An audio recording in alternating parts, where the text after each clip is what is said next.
Hey, legends, welcome back to the Mason Cox Show. We have a big one today. I got to see Reid up close and personal. How you doing, bro? We also had Carlton had a 1-point win over Melbourne on a Thursday night. That was an interesting game. And also, we had another draw, Adelaide and Brisbane. We're going to break that down. All coming up in this episode. Let's get into it.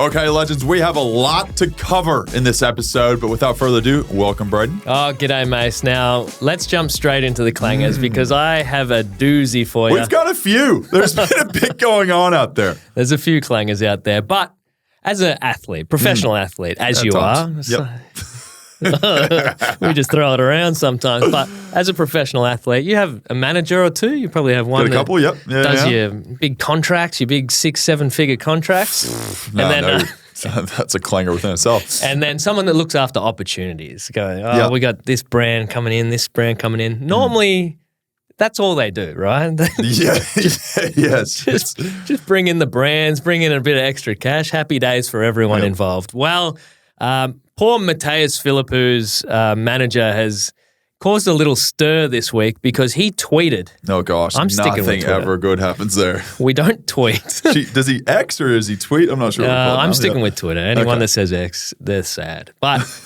Ned Costello is the other manager for Matthias Philipou. He put out there something to the effect of all the young key forwards for the Saints. So we're talking Owens, King, and Philipou.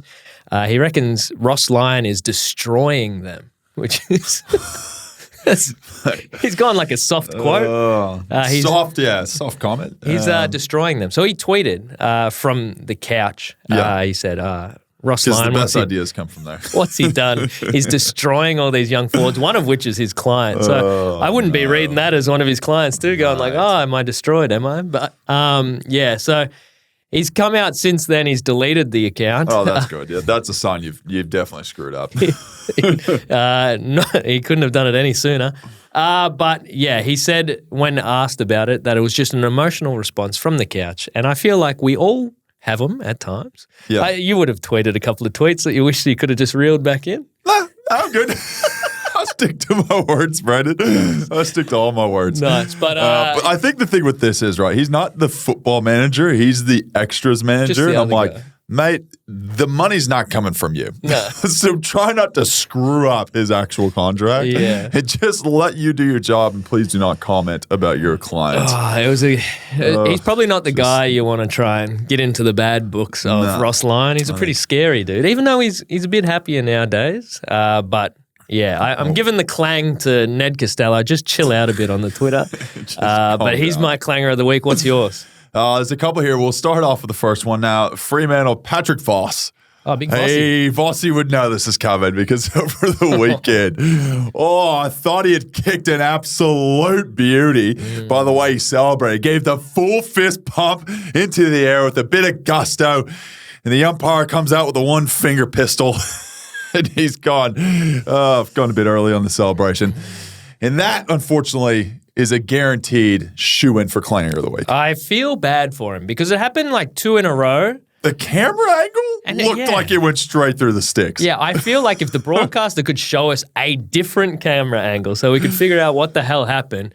But there was one, the first person that did it, kicked it, gave it a little bit of those sus ones. It's like, woohoo. Trying to convince the umpire. And then when it wasn't too shocking. But the second one, he's pumping it up. He was stoked. He was sure. But unfortunately for him, just 1 point. Just 6. 1 point. And then the next one. Now, you're going to help me out on this one because we did a little diving into this. And we're all for women's sports here, right? Love it. We love it. And unfortunately, Netball Australia had a bit of a clanger over the weekend. Now, the Lightning were playing the Giants.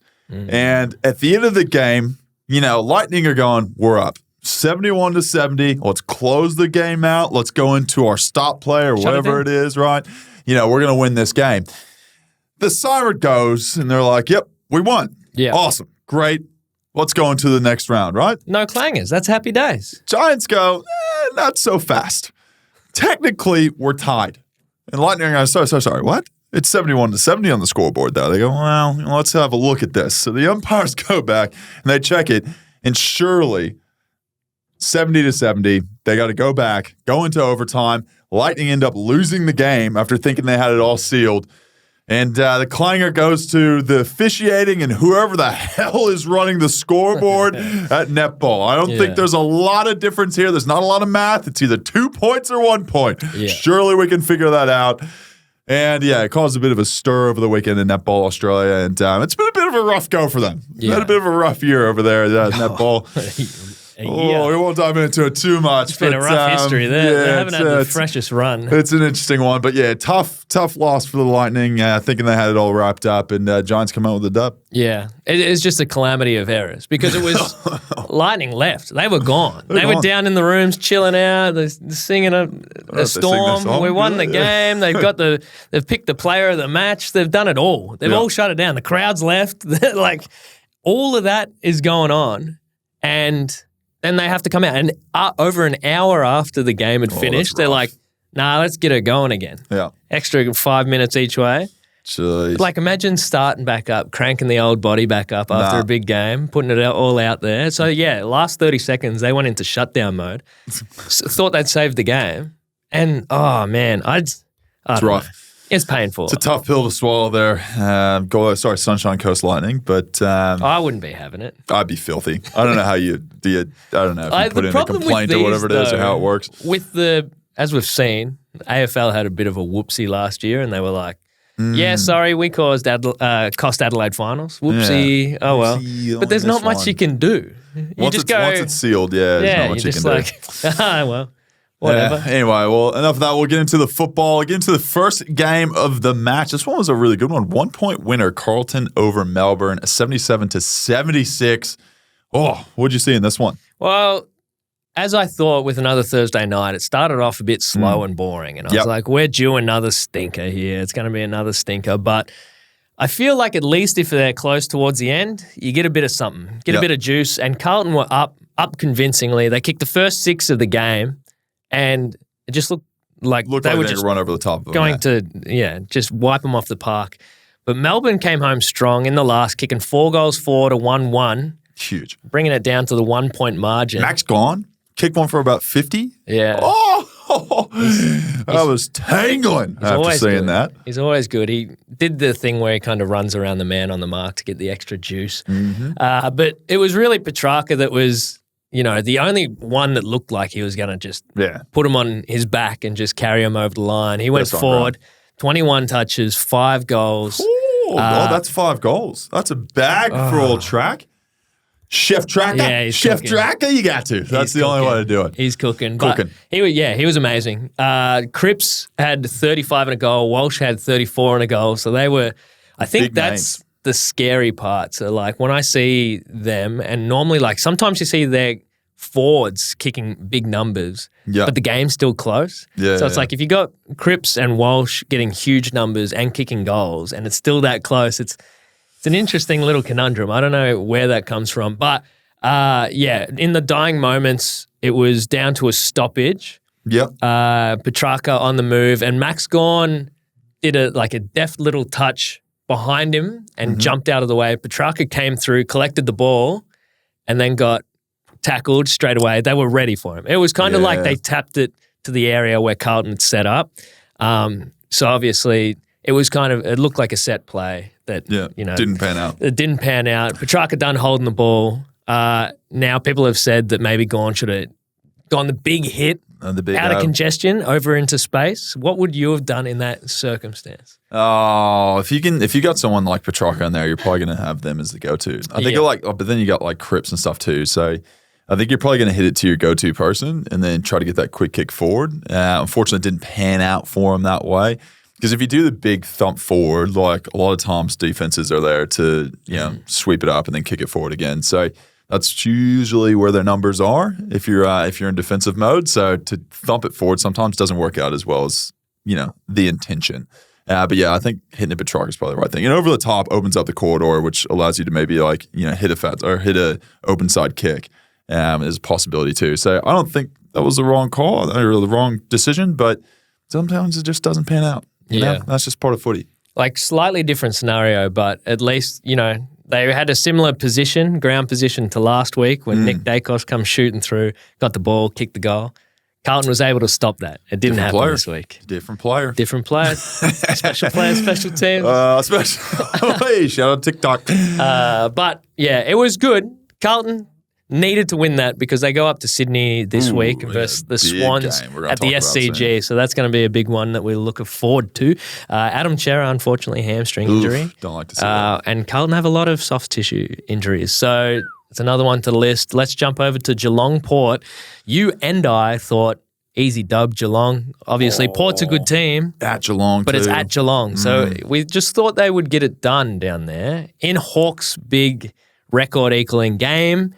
And it just didn't pan out that way. Port kicked like 50 points at halftime, and I was just like, Geelong, like, what's going on here? I thought you would just dominate this. And it just seemed like Port just kind of ran over them. And Geelong tried, valiantly to try to get back into it, but the amount of score differential was just too much for them to come back. Yeah. And it's a tough one to lose in front of your home crowd like that. I think they've got a great home field advantage there.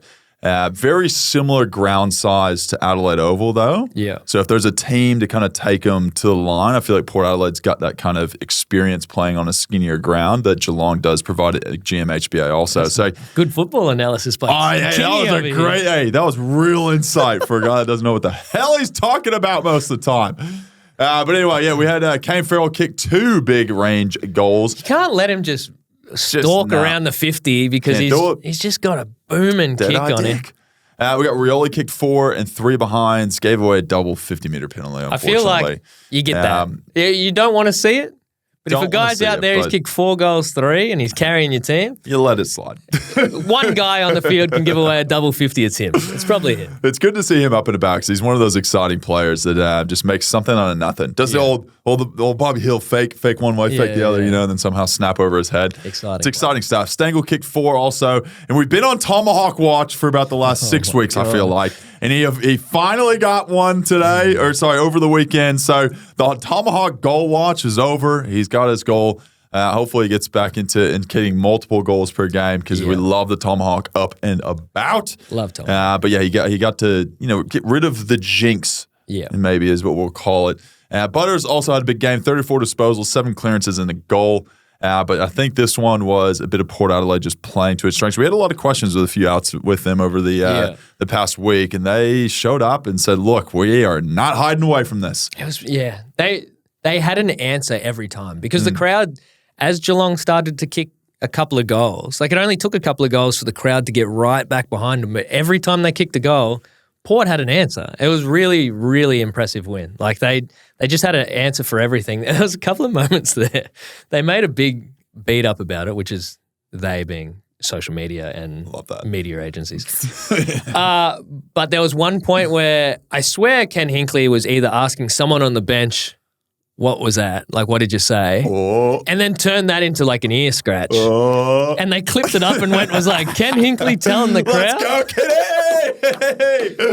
Oh, I'd pay good money to know if that was him saying, come on, boys, give it to me. But there was, after the game, he turned around. He's done it a couple of times now where Port win. He turns around and looks at the crowd and he's like giving it to the crowd. I don't know if there's like a Port section in that part of the crowd. Benefit of the doubt. Otherwise, he's just turned around at GMHBA and he's just giving it to the Geelong fans. Nothing would make me happy. Either way, I like it. Giving it to opposition supporters. Because he did the jig. We love the jig. We love the jig. We just love Ken Hinkley doing stuff. Yeah. But it just is, you get Ken Hinkley watch, screw Tomahawk watching his goal. We want Ken Hinkley watch of what he does every single game. Yeah, because I feel like it's really easy to, showboat or give it to someone when you know you're safe. Say it's like the last game of the year or something like that.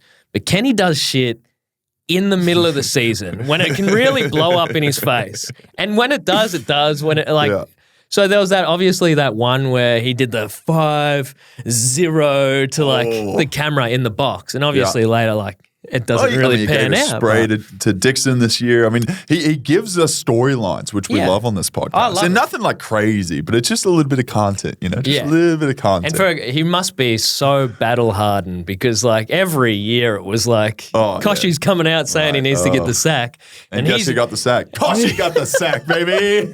See you later, boy. He's doing one job, Koshy, 0 job. But yeah, it's good. We always love to see a little bit of Kenny magic. Oh, man. All right, we'll move into the next game. Oh, I love that little segment.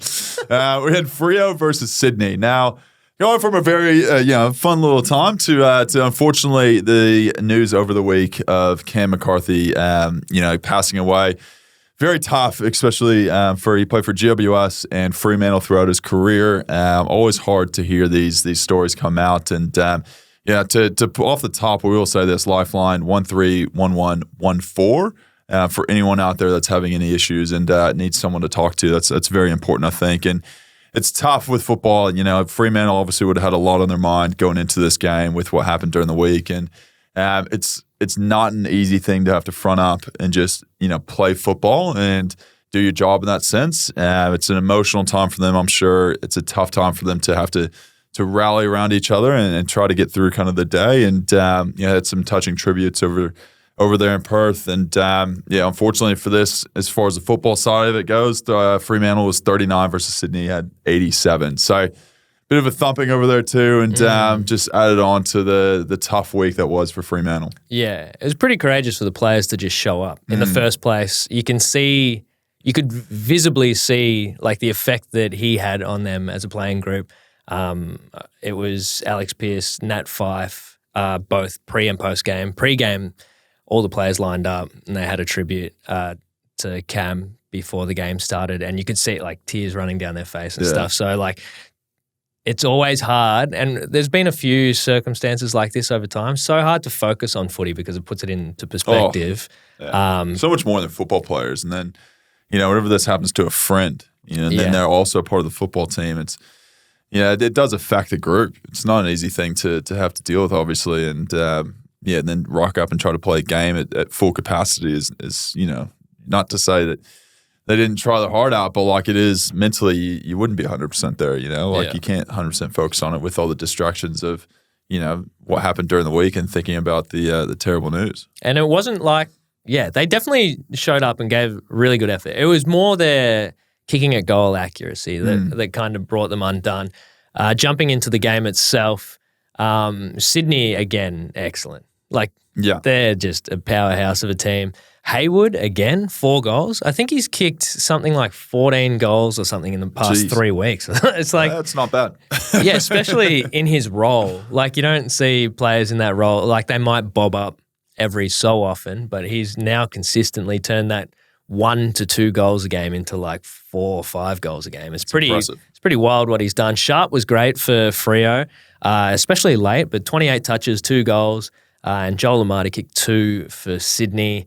And it was kind of spread evenly, as it is with Sydney most times. We know Freo's got a really strong defence, especially Alex Pearce has been able to shut down pretty much every major key forward in the game so far this year. Player, so you knew that it kind of had to come from the extras, from the midfield. But, I mean, they have a plethora of midfielders that just love to kick goals and rack up touches. So big game for Sydney, another win on the road, which is like great for them. And then they go back to Sydney to versus Carlton this week. So they got a big game coming up. It's going to be Before massive. we move on, prayers up to the McCarthy family. Anyone that's got to know him over the years and has become friends with him. We're all thinking about you, and hopefully you're going all right and get to celebrate an amazing life that was. Now we'll move into the Hawthorn versus St Kilda game. Now I don't know if many people picked this one. Hawthorn beat St Kilda 58-53. I swear, I thought you were going to say, I'm not sure many people watched this one because Hawthorn St Kilda in Launceston. Your words, not mine.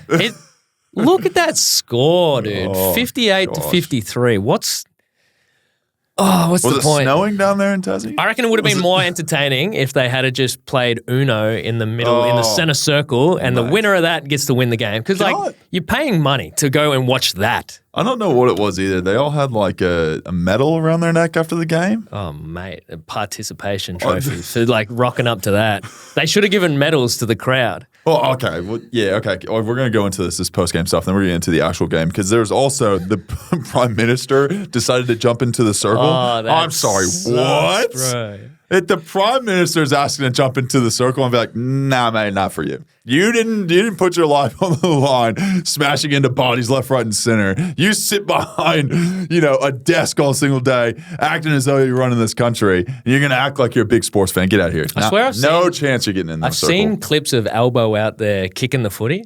I swear he said he used to play, which I don't know what league. Can we run back to who was the Prime Minister that hit a kid while playing football or soccer or something like that? ScoMo. Oh, he just went train rolling choo-choo through an elementary school kid. Oh man, that was some rough vision for him. That might have hurt his his votes in the poll. There's no good. There's one good politician that I wanted to see at sporting events. Bob Hawke.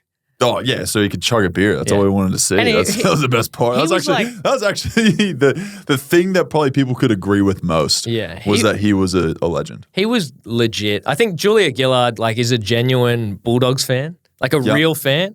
Not like ScoMo's I love the Sharkies in the NRL. It's shut up. You don't. It's just, it's not real. Yeah. It's not real. You don't like the Sharkies. You're just rocking up for political points. Julie Bishop, big West Coast fan. We'll say that. We've gone way down. Yeah, we're a politics podcast. Let's get into the actual football. Yeah, we're not going into politics here. Have you seen Nick Watson play? Yeah. He's quite short. He's quite short, so I didn't know if you could have seen him. You might just look straight over him. But he's exciting. Kicked 2 goals on the day. Obviously, in his position, doesn't rack up a lot of the ball. Yeah. But puts speed on it, dishes it off, couple of goal assists.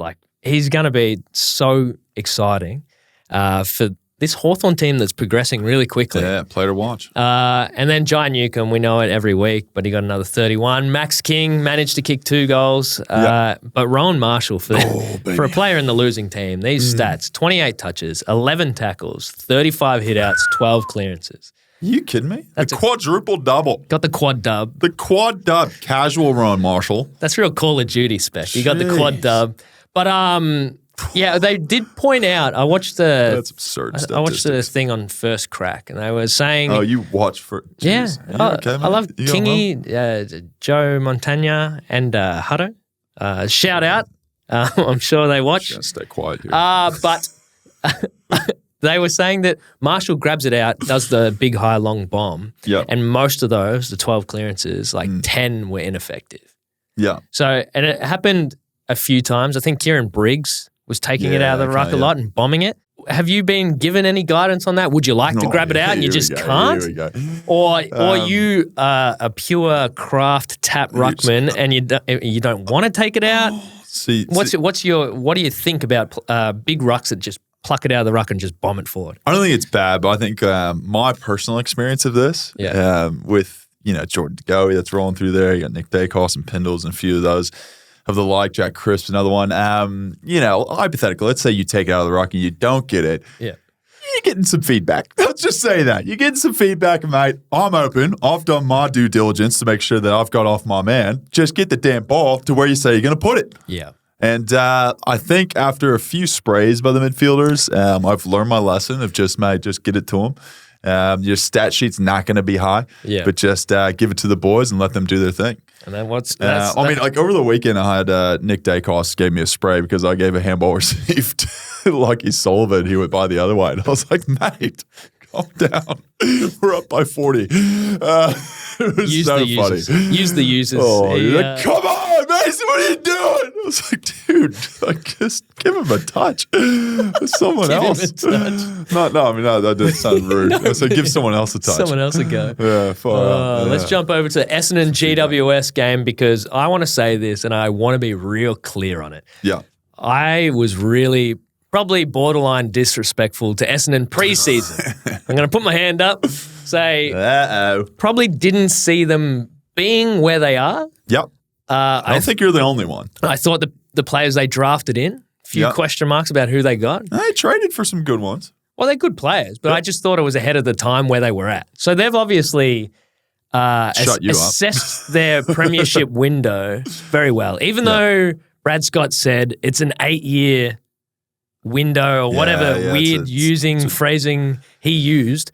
They're there now. Decent runway. They were getting a new runway out there. They're there now. And this is like previous years they've had at times they'll bank a few wins with an easier draw, and then when they come up against tough opposition, not now. Because you know what they're going to get. We did have question marks going into this, to be fair, because we are learning week on week. Yeah. We said at Marvel, not sure that it makes it a way different ball game, and it did. Essendon came out 82-point victors over GWS 62. And your boys took an L. Yeah. And they've taken a few L's. They're on shaky ground at the moment. So I don't know what's happening at GWS. They do have a big game this week, which we'll talk about later, but massive game from Essendon. So I just want to give Essendon all the props. I just want to say, well done, Essendon. Congratulations. Great game. Langford again. Kick 4. You only say that if you talk shit about him. Talk about Langford, right? Another forward that is casually underappreciated. He's an underappreciated player for sure. Like he racked them up last year. He's kicking like 50 and stuff a year. That's done. I don't know why he doesn't get the attention they deserve. Another bugbear. Reminds me of like a Waterman. Yeah. Langford, like a not super tall, but tall enough. Just nice pair of mitts he's got on him. It's like the third forward, but playing like the big key forward. Yeah. But it's very interesting. But I have a bugbear with commentators and people in the media that say, geez, no one talks about this guy. When it's like you're the people employed and paid to talk about that guy. Yeah. So I don't know how he doesn't get more plaudits. But he gets him on this podcast. He does on this. Hogan and Green kicked 2 each, but it was Cal Ward's big 300th game. What a legend. Have you met a tougher guy in footy? I'm trying to think. Your name's Cement Head. So he essentially popped his shoulder out whenever he played him. He's like, I'm good. Yeah, he looked... It's just like, what? He looked annoyed that people were making a big fuss about it. I'm sitting there next to Sam Taylor and I'm like, oh my gosh, that looks disgusting. And he's like sitting there going, I'm good. Let's go. Let's go into the next stoppage. I'm like, can you just get that back in there? Like, it's a weird one because GWS got a lot of great players from the Bulldogs. The drafts. Oh, sorry. The Bulldogs. Yeah, apologies. The Bulldogs. They got the Cal Ward. They also got Ryan Griffin, another great one. And they did get Tom Boyd in return, who did win them the flag. So I feel like it's a bit, you take it. You take it. Yeah, but he's had a massive career, obviously, starting at the Dogs. You assume he's going to finish at GWS. But he kicked their first ever goal. Oh, that's cool. And he's still here. Yeah. So he's a legend of the game and one of the nicest guys I've ever met too. He's been on the full journey with GWS and it looks like they're going to be up there again this year, but on this occasion, they did lose to Essendon. There was a really, really cool moment that we needed to spotlight with Guelphy kicking a goal. He actually kicked 3 on the night, which is like a massive return, especially like very good for him and his role. But kicked a goal and celebrated by flashing his nails, and we noticed that he had all of his fingernails painted red. Yeah. Now, did you see this story? It was interesting. I think he had gone to the hospital during the week to visit a young patient that was going through a bit, and they did a bit of nail painting, and he said, hey, if I kick a goal this week, I'm going to show these nails as my celebration. And it was just a real wholesome kind of moment. Like, and this is the cool thing about being a player is like you get to be able to have fans that maybe are struggling or going through something in their life and then be able to give some kind of like hope or inspiration to them during those tough times. And seeing this kind of story over the weekend was one of those feel-good stories where you sit there and you go, you know what? There's some pretty amazing, cool things that come out of sport. And it's an opportunity to be able to brighten someone's day and you know, make their day, because sometimes it's not always you know, cards don't always fall your way, and if you can try to change someone's life for the better, that's what Guelphy did. So, you know, props to him. It's a beautiful little gesture he did over the weekend, and we're big fans of that here at the pod. I loved it. I absolutely loved it. Essendon. Don't ask me to paint my nails, Greg. Well, I was going to say, did you promise it? The kid's probably still there going like, when he kicks a goal, how many rounds? I did paint my toenail. Oh, look at that. Yeah, it's kind of cute. What for? Is that for Big Freeze coming up? Oh. Well, I had a... that's not your dead one. Very, very... Oh, no, the dead one's the other one. Very sidebar story, but we had a baby shower from one of my best friends, and I took her out to get her nails done. Nice. So I only got my big toenail done because the rest are falling off. All right. Random story time. Anyway, move on to the next game. I was going to say they need more paint for your big toes, mate. Yeah, they charge me double. Let's jump over to this one, because this is where it starts to get a bit grim.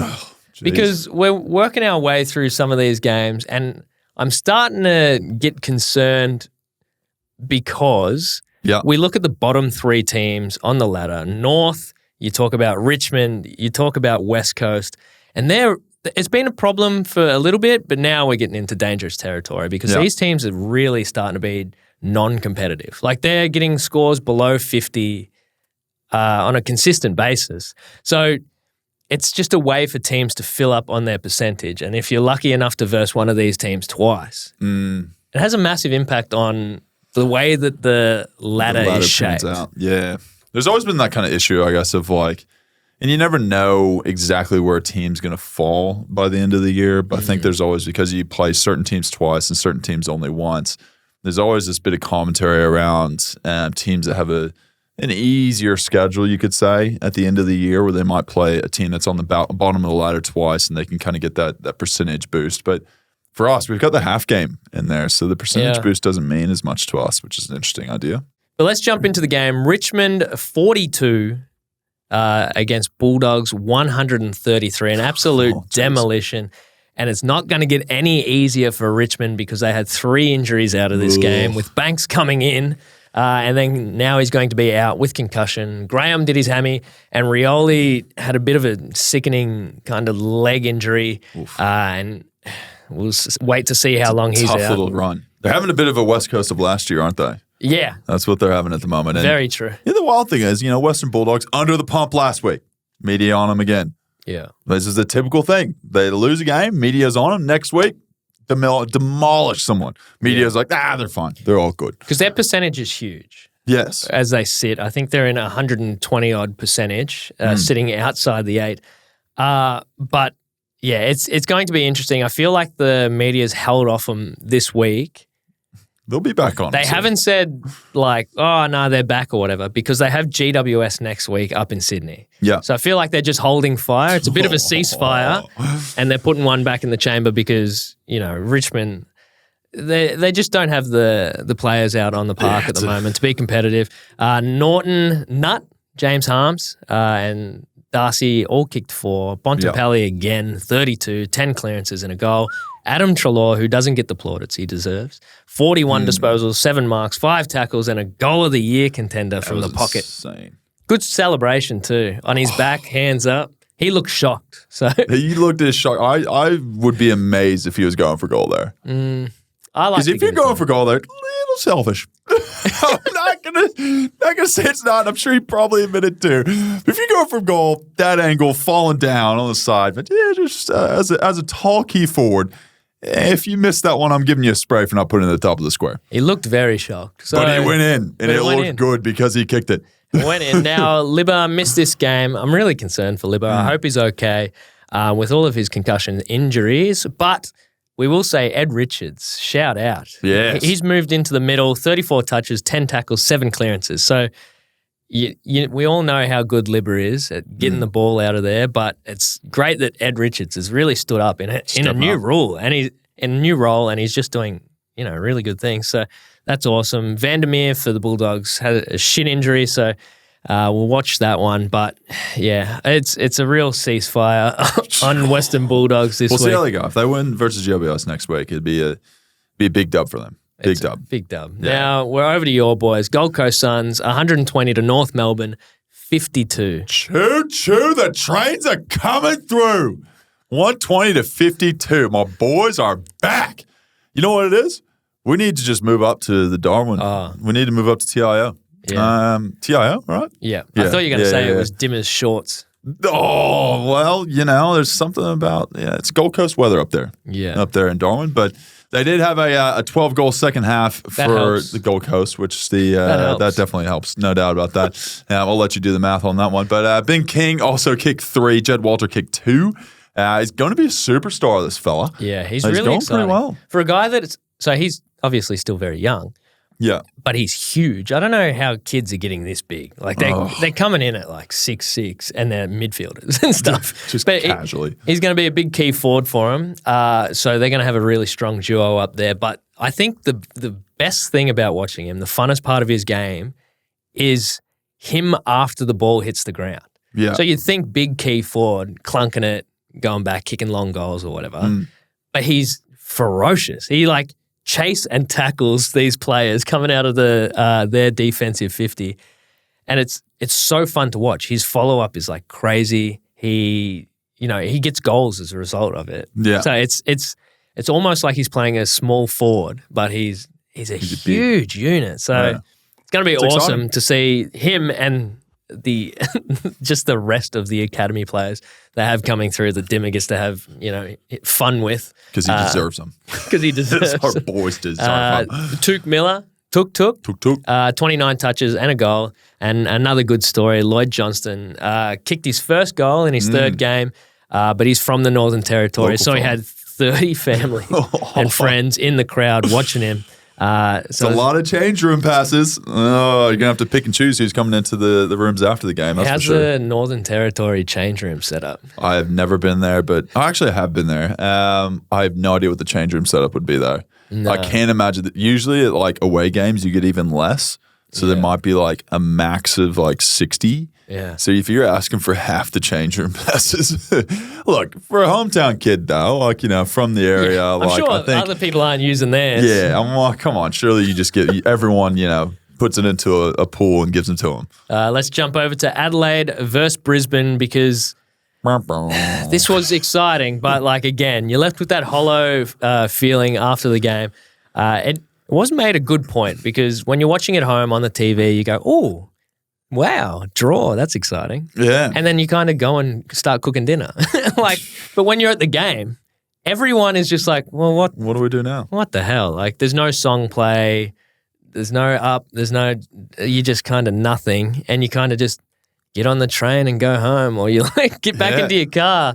And it's just a real nothing feeling for it. It's more so for people at the ground, I reckon. Yeah. And the players. The people who are more emotionally invested because they're seeing it live. You ran your ass off, and there's still both teams are only thinking of opportunities where they could have won the game. Yeah. But Adelaide, Brisbane, 90-all draw.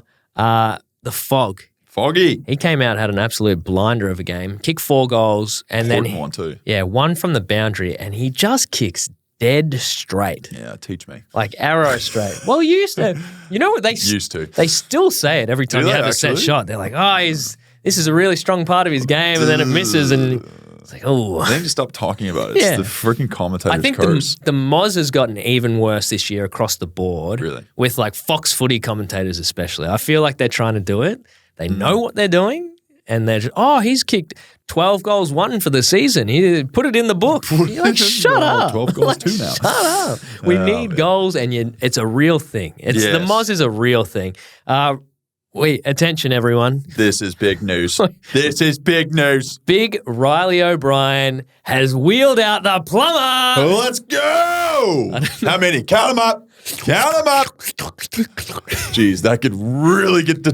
Clip that up. That could just get... Can we put that as a sound effect in the panel? Big Riley O'Brien, 56 hitouts. 56 hitouts. 56. Oh, well, they're playing Brisbane. Big O, he's a good ruckman too. What do you have? Big O still had 40 hitouts. Okay, did anyone else? Was it a rainy day?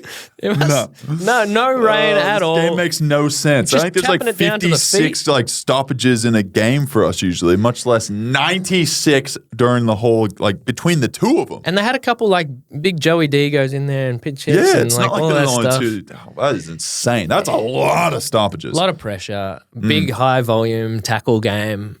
So it might explain a little bit of it, but it was a ripping game to watch. It was very good, yes. It was a fun-as game to watch. And like at the dying moments, each team had a crack at winning it. It was everything you wanted except for a result. And big Jack Payne. We will give a shout-out to a defender because they don't often get any love. Get the props. But Nothing. He had his hands full in defense and took 12 marks for the game, a lot of intercepts.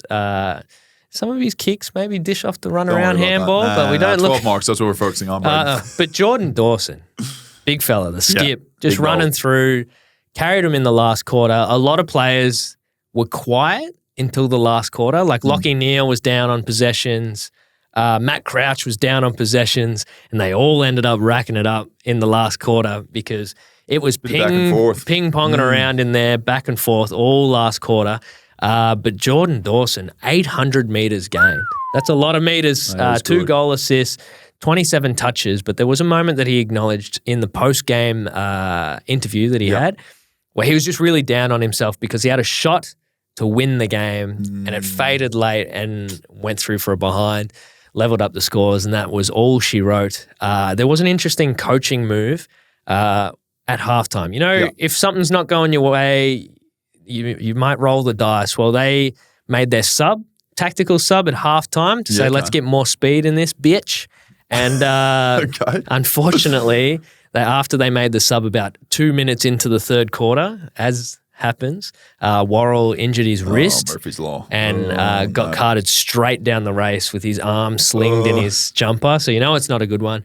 And you essentially just lost one person for no benefit. Yeah, they cut up to the box. One less on the bench now. Geez, the reactions weren't great. Nixie fully had his head in his hands. Like, it was a bit of, obviously upset that Worrell was injured, but I'm sure in the back of his mind he's like, shit, we just made our sub. Waited 5 minutes. And but yeah, interesting. Walter Damas picked it. He's on the Fox Footy commentary, and he's like, you wouldn't be making your sub now, would you? You wouldn't be making your sub. And then within 5 minutes, he was proven right and got to have a bit of a head wobble. But he's a smart man, Jack. He is. But yeah. Next Tasmanian head coach. And amazing. Oh, we haven't even talked about the exciting news out of Tassie. They got new people going down there. Anyway, we'll move on to the West Coast versus Collingwood game. Let's jump into that because Collingwood, West Coast, I was a bit nervous about this, but didn't have to have any nerves. Maybe after the first little couple of minutes. They kicked the first goal. Yeah. Yep. But Collingwood victors 103-37. But before the game, we all loved it. Mother's Day. Love footy on Mother's Day. Take her down to the game. I don't. I just send my mum a message and that's about it. But Mother's Day, the boys ran up the race holding flowers and there was a wall of mothers. Yeah. And you all ran up and gave the flowers to your mums. How special was that? No, it was really cool. I don't think that happens very often in football. I can't believe men bringing flowers out when they're supposed to be just angry, reaching the ground. It was interesting. It was lovely though. We had them in for Mother's Day. We had them in the day before to celebrate Mother's Day with all the different players and stuff, which was a cool, special kind of event to have the family in and see some of the inner sanctum stuff, right? So it was awesome, and then be able to play on the day and have a few little shout-outs, during the week. Jane's mom, she did the coin toss for Darcy's mom did the coin toss, which was cool, Jane's mom.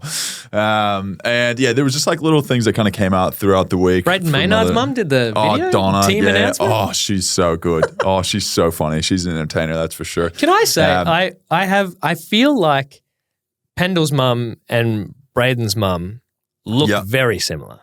I could see it. Yeah, I could see it. I don't know.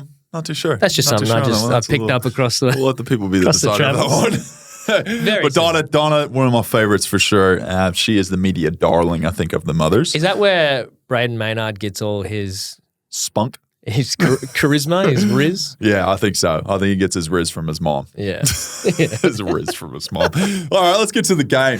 Let's jump into it. It was a rough game for West Coast. I think we had control for most of the game. We dominated our center bounce, which was really good.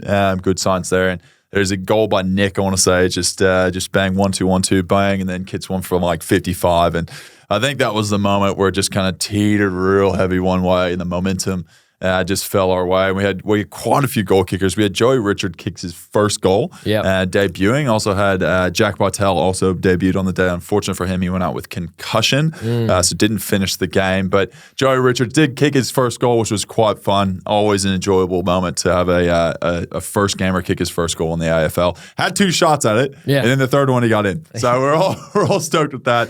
But he also was a little shout out to him, highest pressure player on the ground. Nice, which is what you want to see from someone coming into the forward line. Did feel like he was everywhere. He was just tackling everyone, just a menace. And I think that's what you, like as a young player coming into a squad, that's what you want out of him. Like you can control your effort going around the ball, whether you kick goals and all that stuff happens and touches, whatever. But if you can control the amount of pressure you put on the team, that's one of the things we value highly. So credit to Joey Richards on being able to do that. A few injuries out of this. Not Joey. We had, scrolling down, brother, we had Harvey Harrison did his ankle, Jeremy Howe did his groin, Jack Bartel, as I mentioned, had a concussion. So few more injuries for us, which is not ideal. But I will say there's one thing I want to shout out here. Reid. Oh my God. He had a little specky against, it was actually on his own teammate, his unchecked Harlan, who just let him have a ladder on his back. Good little mark there. I don't know if it'll be mark of the year. It was clean, but it was and nice, and it was clean. It was a good little clunk there. Yeah. Waterman was out. I think they missed him quite a bit in this game. Yeah. Just a different kind of, forward line for him. A lot of, I guess, pressure on Jack Darling. He had a few heavy tackles. I love that. The big fella was just bang into a few of our boys. But it was funny. I think he got Oleg, I want to say. He smacked him. And the next thing you know, he's helping him off the ground. I was like, oh, bit of love. Yeah. That was pretty funny. And then another funny thing that came from this, Dom Sheed. Now, we all know Dom Sheed is the guy who kicked the game winner in the 2018 grand final. And it is safe to say the Collingwood supporters have not forgotten.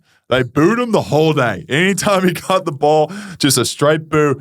And it's safe. I think it's safe. We can all say that Dom Sheed is still living in a lot of Collingwood supporters' minds. Yeah, I would take that as a win. If I was Dom Sheed, I'm like, oh, they'll never forget me. But yeah, going into the game, everyone comparing Nick Daicos to Reid.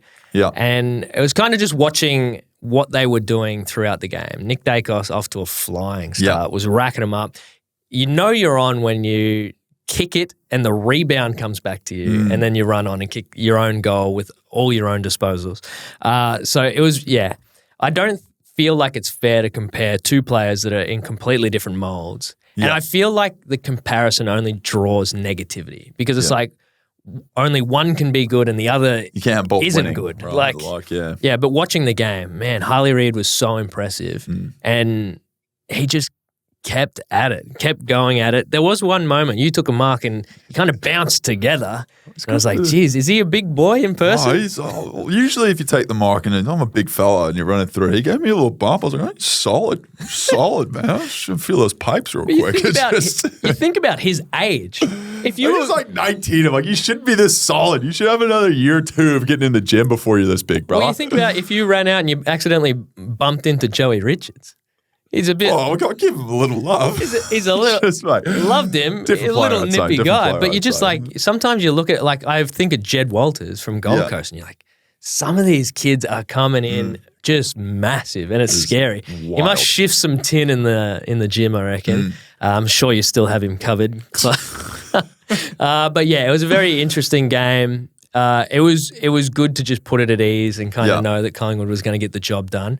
And then, you kind of slowed down a bit in the last quarter, as you do, and you also had a couple of injuries and less people on the bench. I think we just needed to calm the game down and just finish it off. So Hosk moved forward. So how do you see this kind of? You got Schultze to come back in. That'll cover one of the role, but it's already been said that Bo's going to miss again. Yeah. Jamie Elliott's question mark. I'm not too sure where he's at with that. So it's still going to be missing a few of these players going into the up and coming weeks. It's going to be it's going to be an interesting little selection week. It's going to be a watch and see, that's for sure. Because look, last week was a watch and see, and this was the outcome. So it's a good sign that we have some young talent coming through, and whenever they step up to AFL level, we talk about on this podcast a lot, is being able to shine when the moment comes. And over the weekend, I think there's quite a few of the young guns that did that. And, we had a big spread of goal kickers, which is a good sign. Yeah. What are you thinking now at this point in the season?